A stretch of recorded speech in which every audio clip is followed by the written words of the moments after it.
I don't believe you. And let me just tell you why I don't believe you.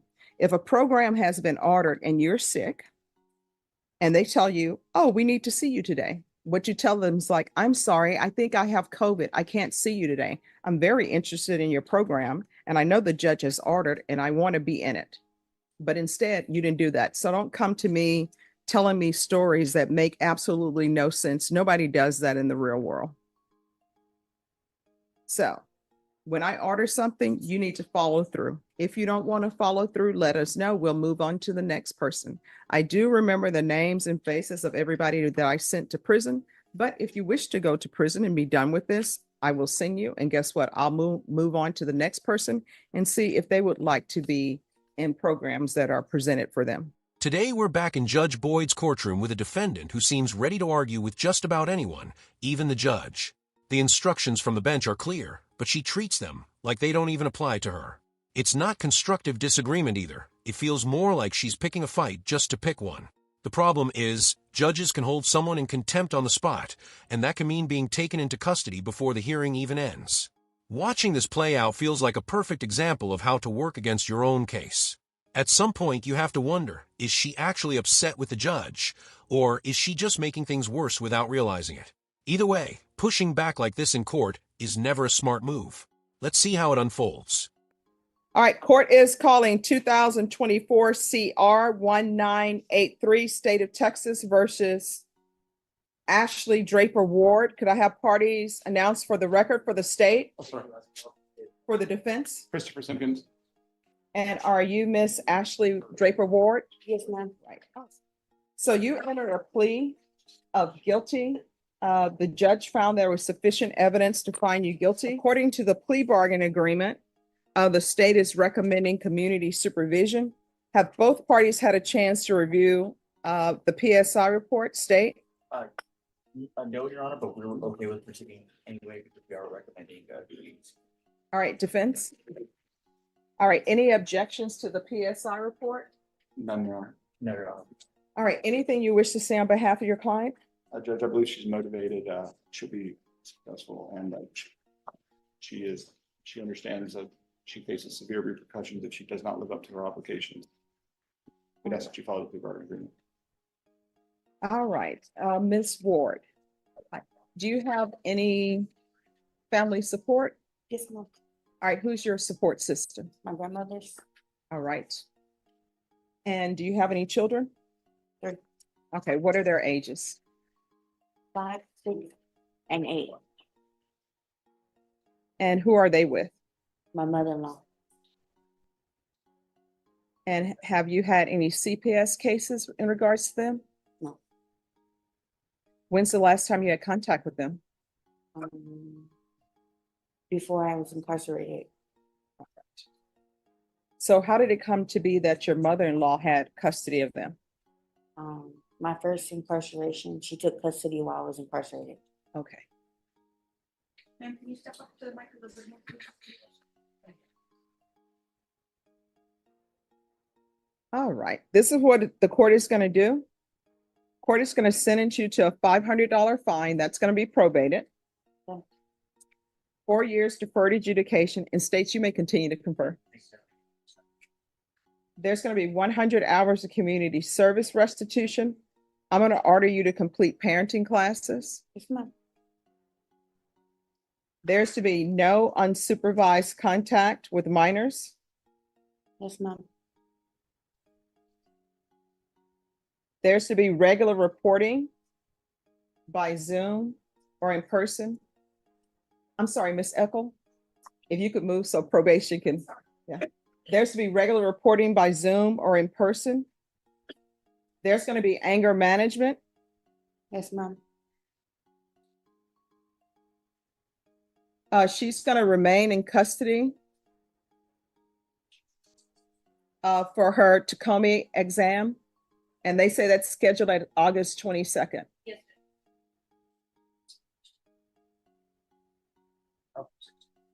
And we'll follow those, what their recommendations are. If for some reason she's not accepted, then we're going to do a referral to Center for Healthcare Services. You're going to need to sign a release for any type of medical treatment that you're receiving. You understand? Yes, ma'am. There's to be regular UAs, proof of employment or SSI within 45 days of release. There's to be no employment as a home health care provider or with minors. Field visits, one time per month until she receives her case manager. And that's the case manager for mental health. Sorry, just let me check one thing. And also, let's do a referral to felony drug court. Judge Boyd lays everything out clearly. Check in regularly, complete anger management, and stay compliant with the program. On paper, it's all pretty straightforward. But based on her reaction, it doesn't seem like she's taking any of it seriously. Watching her agree almost feels like someone saying yes to something they already know they won't follow through on. These requirements aren't random. They're meant to test responsibility. The court is basically asking, can you follow simple rules and show you're willing to change? Because every missed check-in, every skip class, it all gets documented. And probation violations can hit harder than people expect, sometimes even worse than the original punishment. Anger management isn't just about the class itself, it's about showing cooperation. And when judges feel like their time is being wasted, patience runs out quickly. What stands out here is how confident she seems while ignoring that reality. Instead of helping herself, she's building a record of noncompliance. At this point, it feels less like if something goes wrong and more like when. Let's see what she says next. And we can also do a referral to mental health court and let mental health court know that if she is accepted to mental health court, the court will entertain a motion for new trial because they'll only accept her if she does not have an open probation case. And the reason why I'm doing that, I think that they will be able to address any issues you have weekly more than this court is able to do. Do you understand? Yes, ma'am. All right. State, are you going to have any objections if mental health court were to accept her to for a motion for new trial? Not at this time. All right. Probation, is there anything else she needs? No, Judge. All right. Is there anything else you need in order to be successful? Oh, ma'am. All right. Did you review the document entitled Trial Court Certification of Defendant's Rights to Appeal with your attorney? Did you understand it and sign it? I'll move that. Yes, ma'am. Because this is a plea bargain agreement, because I followed your plea bargain agreement, and because you waive your right to appeal, you do not have the court's permission to appeal. Do you understand? Yes, ma'am. All right, we can go off the record. Don't use your mental health issues as an excuse. Do you understand? I understand mental health, but you were involved in a dangerous situation that could have ended very badly for you. You understand? Yes, ma'am. All right. And what's up with all the names? Whose names? My kids. Hmm? My kids. All right. I always tell people, if you're going to put a name on your body, children, mom is usually a safe bet, not your significant other. Okay. Mhm. All right. If you need anything, you feel like they're not addressing it, you can always come back to court. Okay. Yes, ma'am. All right. What's in your ear? Earplugs. I'm sorry. Oh, earplugs. Well, how are you able to hear with earplugs? They're not very good. Okay. How does she get earplugs at the jail, or do they make those? Okay. So here's the thing. I know at the jail, people make a lot of things, but all of that is considered contraband and it'll get you in trouble at the jail. Okay. Okay. All right. Good luck to you. All right. You have a choice today. Here's your choice. And these are the only two choices you have. You're either going to felony drug court or the state will file a motion to revoke. I'll hear the motion to revoke. And if I find that the allegations in the motion are true, you're looking at 2 years in the state jail facility. Those are your two choices. I'm going to show for it. All right, why do we need for you to come here to follow the rules that the court has set in place for you? Why do we need to have this conversation when all you had to do was sign? Yes, ma'am. I'm sorry. I didn't intentionally miss. I don't know if I had to fold it or what, but I was really sick. I'm throwing up and No, that's not what they tell me happened. They tell me you refused. It wasn't. That's why I refused. I was really sick and I had been sick call, but they wouldn't call me out. No, I don't believe you. Let me just tell you why I don't believe you. If a program has been ordered and you're sick and they tell you, oh, we need to see you today, what you tell them is like, I'm sorry, I think I have COVID. I can't see you today. I'm very interested in your program and I know the judge has ordered and I want to be in it. But instead, you didn't do that. So don't come to me telling me stories that make absolutely no sense. Nobody does that in the real world. So when I order something, you need to follow through. If you don't want to follow through, let us know. We'll move on to the next person. I do remember the names and faces of everybody that I sent to prison. But if you wish to go to prison and be done with this, I will send you. And guess what? I'll move on to the next person and see if they would like to be in programs that are presented for them. All right.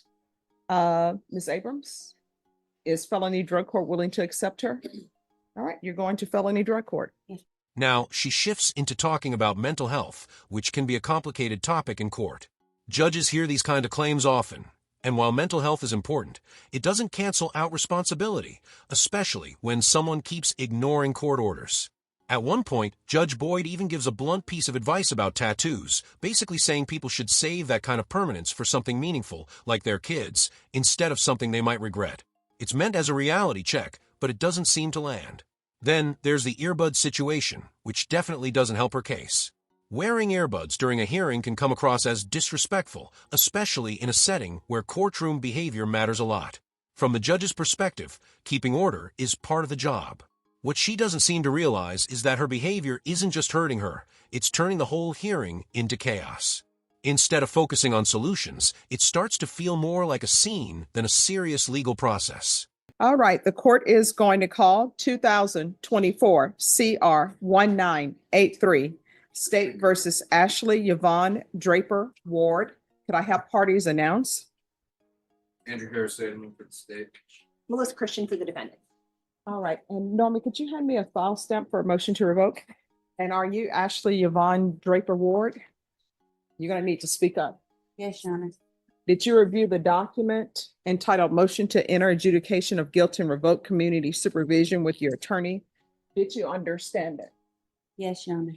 Are you the same Ashley Yvonne Draper Ward who was placed on deferred adjudication in 2024 CR 1983 for the offense of attempting to take a weapon from an officer on June 27, 2024 for a term of 4 years? Is that you? Yes, Your Honor. All right, state. On or about the 23rd day of December 2024 in Bear County, Texas, the defendant Ashley Yvonne Draper Ward committed the offense of tampering with electronic monitor violation. How do you plead to that? True or not true? True. State waives the remaining violation allegations. Any objection? No, Judge. All right, did you understand by pleading true to violation condition number 1, the court could find it true, grant the motion, find you guilty, sentence you up to 2 years in the state jail facility and up to a $10,000 fine? Yes, Your Honor. Knowing that, do you still wish to plead true to violation of condition number 1? Yes, Your Honor. Court will find violation of condition number 1 true.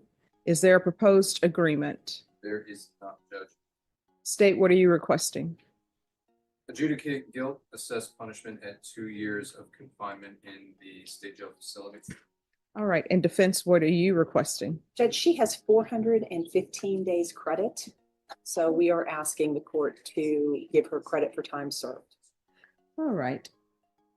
So you want to raise your right hand for me, please? Do you solemnly swear and affirm the testimony you give will be the truth and nothing but the truth, so help you God? Yes, Your Honor. All right, you can lower your hand, state your name for the record. Ashley Yvonne Draper Ward. All right, what have you done while you've been on probation? Well, let me do this. Did you complete parenting classes? I did several of them. But did you complete it? No, ma'am. Why not? Um, Deputy I Laura, left the program excuse me, you're not dressed appropriately for court.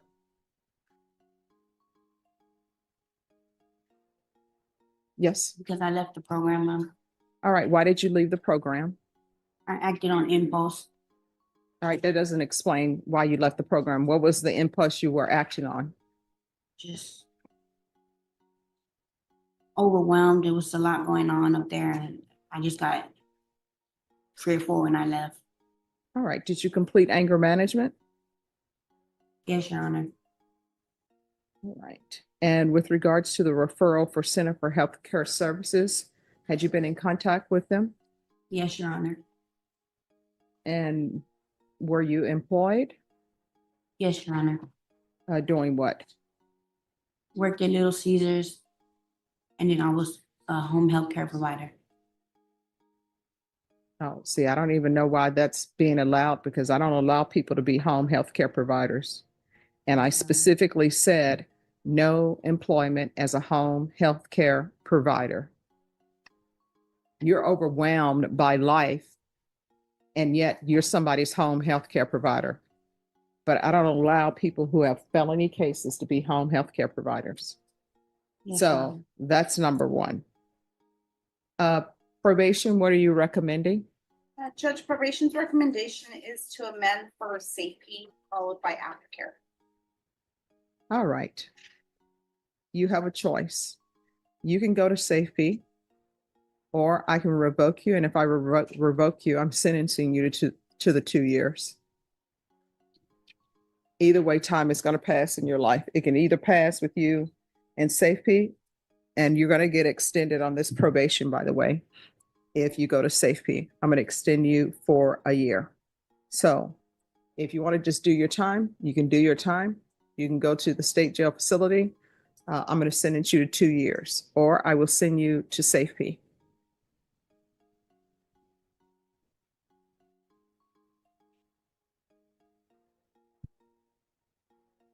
You'll get credit. The judge will give you credit for time served. State jail does their own calculations. All right. This is what the court is going to do. The court is going to find you guilty. The court is going to sentence you to 2 years in the state jail facility, give you credit for any time served. There's a $500 fine, time and money for run concurrent. And I'll recommend the therapeutic community. All right. Did you review the document entitled Trial Court Certification of Defendant's Rights to Appeal with your attorney? Did you understand it and sign it? Yes, Your Honor. You have a limited right to appeal, and that right to appeal is that it relates to the allegations in the motion, not the fact that you are in deferred adjudication. Because this is a felony conviction, you're not allowed to own or possess any weapons or ammunition. If you have a question over what a weapon or ammunition is, you will need to speak to an attorney. So you're going to be sentenced to the 2 years in the state jail facility. You are entitled to whatever time that you've previously served. And I'm going to recommend the therapeutic community. The therapeutic community is to help you hopefully get your life in order so the criminal system will not see you again. Do you understand? By the end, Judge Boyd makes it very clear. Enter felony drug court or face up to 2 years in state jail. Those are the only options, no gray area. Drug court programs are designed to give people a chance to avoid prison by committing to treatment and strict supervision. For a lot of defendants, that's an opportunity they're hoping for. But here, it feels like she's brushing it off with excuses, saying she was sick or that she didn't want to follow instructions before. In a courtroom, that doesn't come across as a strategy. It comes across as self-sabotage. What makes this moment stand out is that she's being handed a real path to stay out of jail. These programs exist to help people rebuild while still holding them accountable. But if someone refuses to engage, judges eventually run out of options, and at that point, the system defaults to jail. It really makes you wonder why someone would choose the harder path when a second chance is right in front of them. Let me know what you think. Thanks for watching.